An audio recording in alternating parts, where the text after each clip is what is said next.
Okay, welcome back to Facebook Live and Spyglass Realty. I'm here with John McCarthy, and I'm Sunny Tracy. I'm the office manager here at Spyglass Realty, and Ryan has turned the show over to us for today. So boss is out of the office, so we're going to have some fun. But we're going to bring you guys some really good information about the seasonality of the market. This is a topic that we talk about constantly with buyers and sellers.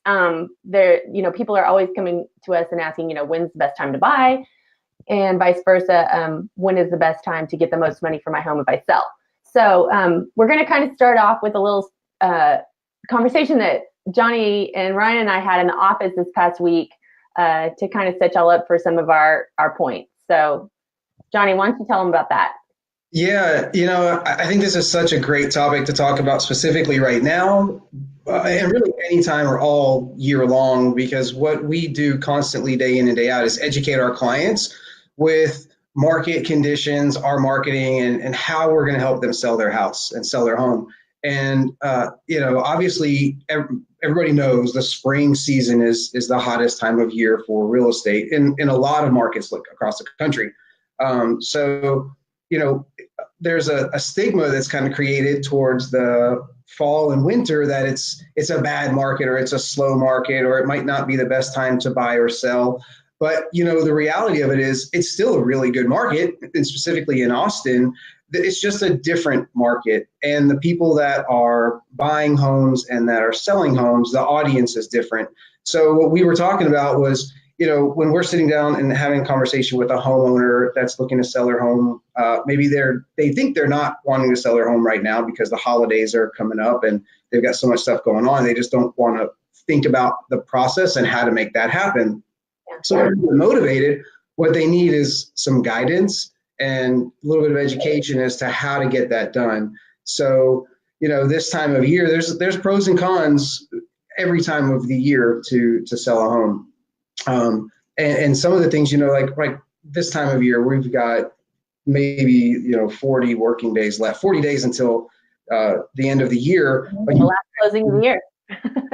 Yeah. Like if you want to buy a house this year or sell your house this year, it should already be on the market. You're already going into next year. And that we do a lot of appointments now where we're just helping people figure out what to do in the spring now. That's a really educated buyer or seller that's looking at the market right now, trying to figure out, do I buy right now? Do I sell right now? And if not, when is the next best opportunity? It's a great buying season. Because really, if there's a house on the market, somebody has to sell that house. Mm-hmm. So there's a lot of buyers and even builders closing out their portfolio, willing to kind of wheel and deal a little bit and give incentives. So you just got to understand what are the good things about now, and what are the bad things about now, and what's your ultimate goal, really? Because if you tell me you're trying to sell your house and you want to sell it for the highest price possible, well, we'll show you in a few minutes some charts that say right now is not the time of year to sell it for the highest price possible. You should wait till the spring. Right. But if you've got a job transfer or something's going on, you have to move or you have to sell, then we can show you what you can expect as a result for selling your home right now. And that it kind of is what it is. And we'll get you the high with what we do. We'll get you the highest amount of money this season. But we really try to uncover the goals and objectives and motivation to help out our clients like that. And I think that's probably one of the most important takeaways is that, if you're in a life situation where you have to sell your house right now, why wouldn't you choose the absolute best agent to help you do that with the best marketing, with the best, experience and strategies? So, obviously we're a great choice for that. So we feel like, when our clients do get in that situation where they need to sell this time of year, we're not scared. We're confident about it. Mm-hmm. Okay. So I'm going to show you guys a little bit of data to kind of back up what Johnny's talking about. I'm going to be a little stat rat here for a minute. So first thing I'm going to show you guys is a blog that Ryan wrote quite a while ago, several years ago, maybe two. Was it 2 years ago? Anyways, it was a little while ago. But what I love about this blog is that even though it was solely based on statistical data, it's proven to be very evergreen. And it was about the seasonality of the market, and we really broke it down with the stats. And Kelly will post the link in here, or if you need the link to this blog, we can certainly get it to you. But Ryan's got some great commentary in here on his feelings about the seasonality of the market. But it really, I mean, you can see right here, these lines make it really clear about how, not only do the number of homes sold, peak in the spring, dip again in the fall, and have a tiny bit of peak in December, so do prices. So, and this holds true almost every year. Now, I will caveat with this, and I've told people in the past several years, it kind of reminds me of like Christmas decorations in the store. I feel like every single year you walk into, Target, and the Christmas trees are there earlier and earlier every year. And you're like, stop, it's always coming too soon. I have felt like the market has done that a little bit every year that I've been doing this 7 years now. So I feel like every year the selling season inches up just a little bit closer to January. I mean, last February and March, we had awesome months, which, I mean, even February, I felt like was really busy, and the weather was freezing last year. I don't know if y'all remember us having like that super cold winter last year, but people really hit the ground running in 2018. And, we're expecting similar things in 2019. So again, this was old data. Now I'm going to show you guys some fresher data that we have that one of the title company reps sent us, which they do this all the time. And there's lots of great places to get good data like this. But volume, number add on that. Yeah, this economic update, we'll call it, this is something that we do basically every quarter. We go to these economic updates, and it's pretty awesome. The last year or two, they've all said, we're going this direction for Austin. But, we are always on the up and up of the current information to present to our clients, which really makes the decision easier for them and for us as to what they ultimately decide to do. Right.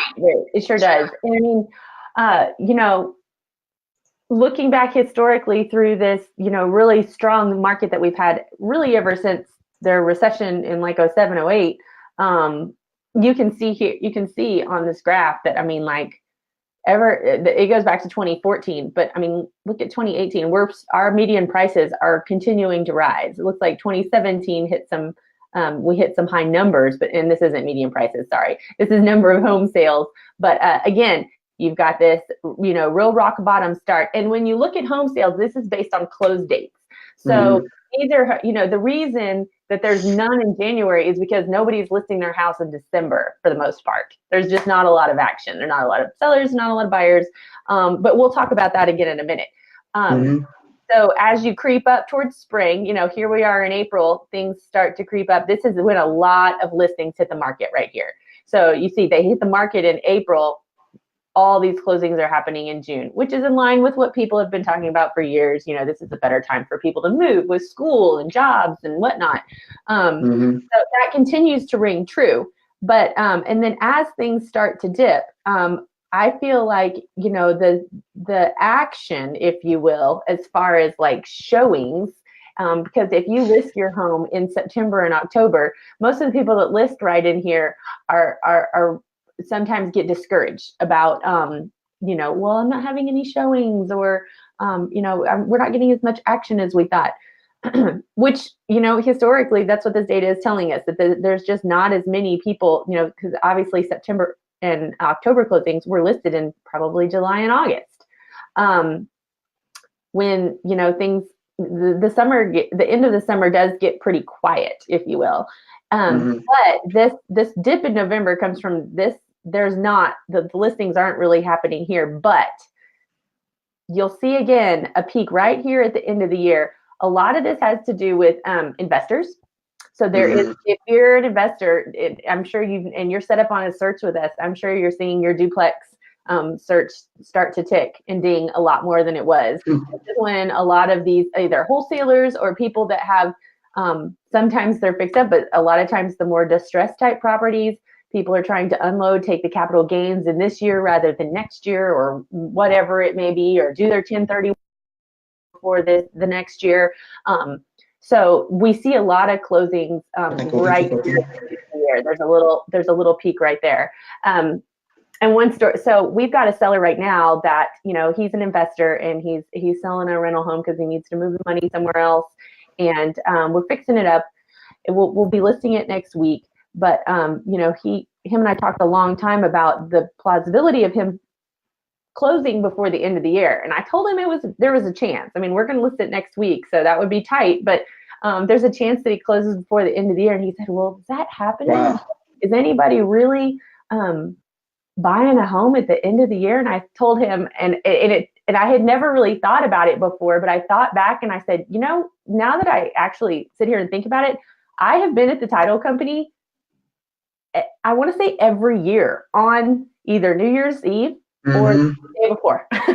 Yeah. I'm not kidding. Like, I'm either there I can remember having, New Year's Eve talks and conversations and rushing out to go home and, get ready to do fireworks or whatever with my kids. So, it happens. There are closings at the very end of the year all the time. So I keep that in mind that, I've been doing this for 7 years and I have been at the title company on New Year's Eve almost every year. Wow. So, yeah. That's because you're a rock star. Well, I don't know about that, but partially because Ryan's a rock star, but mostly because Ryan's a rock star. In fact, one year he had me, I was with logistics. I actually drove closing documents to Houston on the 30th and drove them back on the 31st. Wow. And delivered them I got to the title company at about 4:30 on the 31st. Wow. In Houston? Well, we went to Houston and we closed a buyer there and brought it back. Back. Wow. They had to be remote and they couldn't get the documents overnighted in time. And so, we step up and do things like that for our clients. But, well, Johnny, to wrap things up here, let me get us back to, take that screen away. To wrap things up, like Johnny said, great time to buy if you're in the market. Maybe you're just not affected by, this. If you're willing to put yourself through a little bit of inconvenience through the holidays, you could really capitalize on some great deals. I've said that to people before too. And if you're in a place where you have to sell, pick the best team possible. This is not a time of year when you let your, friend or your, somebody that that doesn't have the best experience in marketing capabilities list your house. It's just not. And a few things coming up. Or Johnny, do you have anything else to add? No, I mean, really, it's get moving forward. Talk to the right agent so you can put together that plan. Whether you move forward now or later, now's the time to start because the best realtor and agent and brokerage is going to be able to help you put a path together to sell your home ultimately at the best price and the best timeline for you. And y'all know that I do a lot of staging, and what can really set you back is thinking like, oh, well, I want to list in the spring, so I'm gonna start doing some things to my house now and over the holidays. Well, I have time, and I'm gonna paint the front door. I'm gonna do this to this room, or I'm gonna do this to my deck. It's never too early to start having the conversation about the spring sale. Okay, it makes a huge difference when we can get in on the conversation during your very first thoughts about it. That way we can help you with improvement ideas and planning for doing that. And staging can be anything from, us coming in and doing a consultation and telling you about renovation opportunities or, suggestions and decluttering and, reorganizing. And as you think about like spring cleaning and you want to do some of that stuff in January and February because you think you might want to sell in the spring, get started with somebody, preferably us, of course, now, and let us, help be a part of that planning process. That way, because I can't tell you how many times I've gone into a staging appointment in April and May and I said, well, I started working on this and that.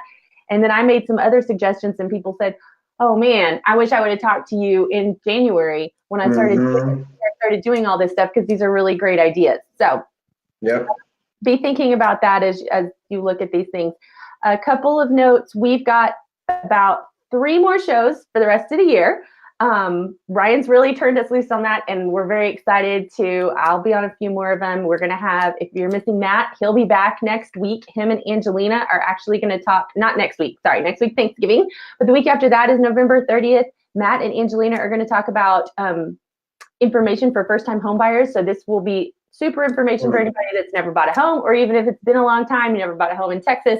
Great information for you. Yeah, I think that's going to be a fun session, a fun video, those two and that. Angelina's been amazing at working with first-time home buyers as well as Matt, so they're going to have a lot of good info for everybody. Yeah. December 7th, Christy is going to come in and talk with Matt, and they're going to go through everything that they have learned in some, really hairy dealing with floodplains. So if you are in or around a floodplain, if you are ever interested in a property that is in a floodplain, that'll be good information. On December 14th, we're going to do a fun kind of Christmas in Austin show. We're going to everybody's going to come together, and we're all going to be on the show and have some fun, like top 5 lists of things to do in Austin and places to see lights. So y'all will want to tune in for that as well. But thanks for joining us today. Thanks, Johnny, for joining me. Yes, and you're welcome. If you need any other information about that, don't feel please reach out to us, sales@spyglassrealty.com. And we look forward to seeing you on the next one. All right.